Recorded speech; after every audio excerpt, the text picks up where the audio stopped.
허로증에 대한 박사님의 강의까지 듣고 오셨습니다.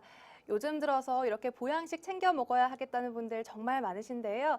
이렇게 단순히 피로가 아니라 허로증이란 병이 될 수도 있다고 합니다. 치료 사례들 만나볼 텐데요. 어떤 사례 있나요, 박사님? 네, 너무나 피곤하고 아무 일도 할 수가 없다고 하면서 보약을 들어야겠다고 60대 여성이 내원하였습니다. 이 여성한테는 정기보호탕이라는 허로증을 치료하는 한약을 투여 후에 여러 가지 효과가 있었기 때문에 소개를 합니다. 이 정기보호탕이라는 것은 허랭이라고 해서 몸이 허약해지고 몸이 차서 순환이 잘 안 되고 제 역할을 할 수가 없기 때문에 피곤을 많이 느끼는 때에 아주 중요한 역할을 하는 그러한 우수한 한약입니다. 손발이나 배가 냉하면 기혈순환이 잘 안 되고 오장육부가 제 기능을 하지 못해서 피곤을 심하게 느끼게 되어 있습니다. 이럴 때 정기보호탕으로 허랭을 치료해주면 손발이 따뜻해서 기혈순환이 잘 되고 오장육부가 제 기능을 찾아서 피로가 없어지는 그러한 이치입니다. 네, 환자가 불편해한 증상들에는 어떤 것들이 있었나요, 박사님? 네, 이분은 이제 너무나 기운이 없고 피곤하면 머리가 아프고 어지러워서 보약을 지어야겠다고 하였습니다. 피곤하면 혓바늘이 잘 돋고 양측 어깨가 묵직하게 아픈 것이 10여 년이 되었으며 배가 항상 얼음장 같다고 했습니다. 입이 마르고 야채를 들면 설사를 많이 한다고 했습니다. 특히 상추만 들어도 설사를 한다고 그랬어요. 그것은 배가 차서 삭히질 못하는 겁니다. 항상 배가 더부룩하고 간혹 배가 깐죽깐죽 아주 못 참을 만큼만 배가 아프다고 했습니다. 또 걸으면 무릎도 아프고 이렇게 여러 가지 증상들을 호소했습니다. 네, 나이가 들면 이런저런 불편함 호소하시는 분들 정말 많으신데요. 그런데 이분의 경우에는 그래도 병원을 찾아주셨어요.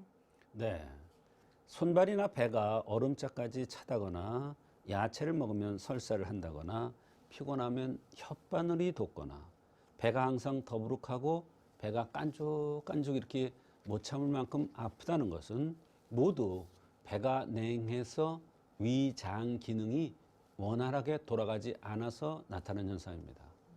위장 기능이 원활하게 돌아가지 않으면 팔다리가 힘이 없기 때문에 피로를 많이 느끼는 겁니다.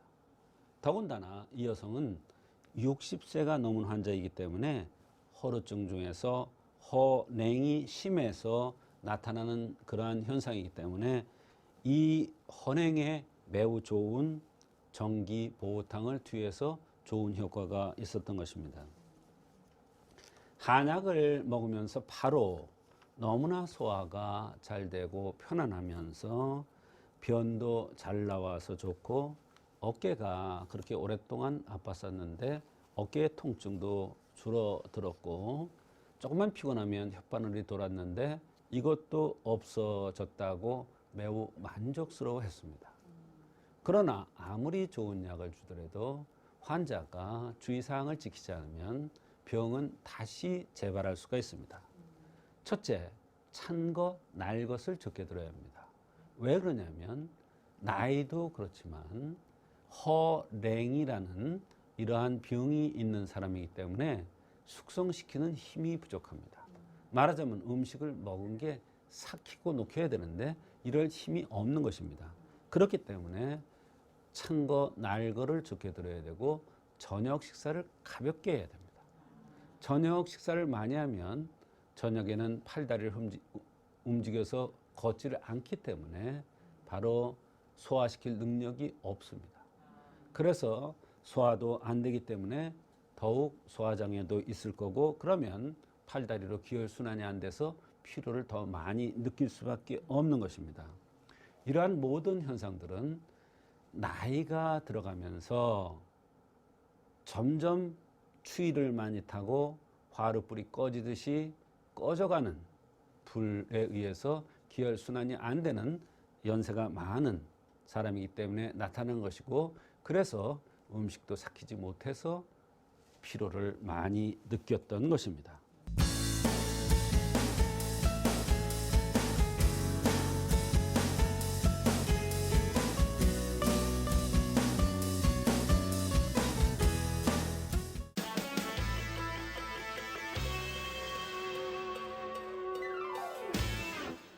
한방톡톡, 평소 궁금했던 한방에 대한 궁금증을 풀어드리는 시간입니다.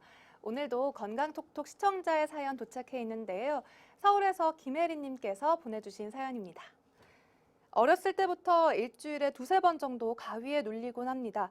자다가 누가 툭툭 치는 느낌이 나서 눈을 뜨면 속삭이는 소리가 들리는데 몸이 움직이질 않아 돌아볼 수도 없고 일어날 수도 없습니다. 그러다가 지쳐서 잠들어 일어나 보면 온몸이 얻어맞은 것처럼 아프기도 하고 잔 것 같지도 않고 너무 괴롭습니다. 수면 개선 치료를 받아보기도 했는데 특별히 어떤 효과를 보지는 못했습니다. 그런데 얼마 전 불면증으로 고생하던 친구가 한의원에서 좋은 효과를 봤다고 하더군요. 가위 눌림도 치료가 가능할까요? 라고 이렇게 보내주셨는데요. 박사님, 실제로 한의학에서 가위 눌림도 치료를 하나요? 네, 가위 눌림이 한의학적으로 치료가 가능합니다. 잠을 자면서 숙면을 취해야 건강한데 여러 가지 이유로 잠자리가 편치 않은 경우가 많습니다. 가위가 눌린다는 경우가 제일 많고, 또 무서워서 불을 끄질 못하겠다는 경우도 있고, 헛소리를 하거나 잠꼬대가 심한 경우도 있고요. 자다가 돌아다니거나 꿈자리가 사나워서 잠을 자지 않는 것 같다는 경우도 있고, 가위 눌림 같은 이러한 경우도 많습니다. 한의학에서는 낮에는 정신이 주관하고 밤은 혼백이 주관합니다. 밤에 잠잘 때 정신이 나가고 혼백이 들어오게 되어 있는데, 이 정신과 혼백의 질서가 깨져서 교합작용이 잘 안 될 때 가위 눌림이라든지 자다가 돌아다니는 몽유병 같은, 또는 꿈을 많이 꾸는 이러한 증상들이 나타날 수가 있습니다. 이런 경우에 한의학적으로 정신과 혼백의 질서를 바로잡아주면 이러한 증상들을 근본 원인 치료가 가능합니다. 네, 정신과 혼백 정말 어려운 얘기인데요. 그렇다면 실제 치료하신 사례가 있나요? 네. 멀리 부산에서 온 12살 먹은 학생인데요. 남자입니다. 자다가 자꾸 가위가 눌린다고 하여 내원하였습니다. 잠을 자면 귀신이 욕하는 소리가 들린다고 하기도 하였습니다. 평소에 겁이 많은 게 특징입니다. 그래서 저녁에 밖에 나가지를 못하고, 특히 불 꺼진 아파트 계단도 잘 못 나간다고 했습니다. 그 외에 자다가 밤에 이불에 오줌을 실수를 하고, 이거는 왜 하는 거냐면 무서우니까 일어나질 못하고 그냥 싸는 거예요. 밤에 땀이 나는 증상이 있고 멀미가 심하고 소화가 잘 안 된다고 했습니다.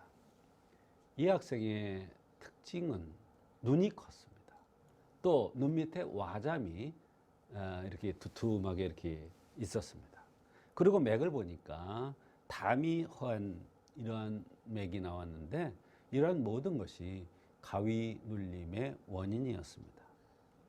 그래서 담이 허해서 나는 가위 눌림으로 생각하고, 담을 든든하게 해주는 인숙산이라는 한약을 투여했더니 좋아진 경우가 있었습니다. 네, 그런데 가위에 눌리지 않으려면 이렇게 옆으로 돌아서 자라는 이야기도 들어봤는데요. 실제로 이게 맞는 이야기인가요, 박사님? 그렇습니다. 맞는 얘기입니다.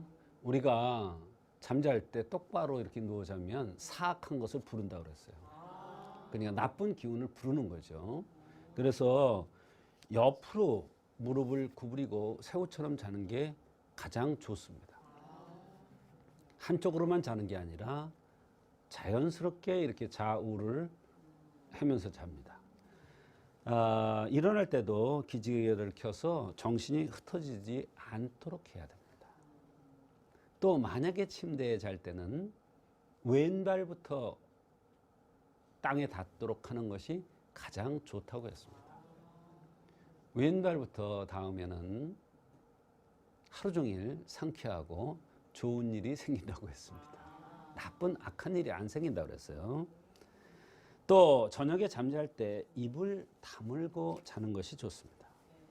이불은 너무 얇지 않고 또 너무 두툼하지 않은 알맞은 것을 덮고 자는 것이 좋고, 불을 켜놓고 자는 것은 또 정신과 혼백의 질서를 깨트린다고 그랬어요. 그래서 불도 가능하면 끄고 자는 것이 가장 좋은 수면을 취하고, 좋은 수면을 취함으로써 충전이 되고 건강을 찾을 수가 있는 것입니다. 네, 이렇게 한방상식을 쌓아가는 한방톡톡, 오늘은 가위 눌림에 대한 시청자의 사연까지 만나봤습니다. 오늘 말씀 고맙습니다. 조성태 박사의 생긴 대로 건강톡톡, 오늘 이 시간에는 허로증의 한의학적 치료법과 시청자의 사연까지 만나봤는데요. 저희는 다음 주 이 시간 더 알찬 내용으로 찾아오도록 하겠습니다. 함께해 주신 여러분 고맙습니다.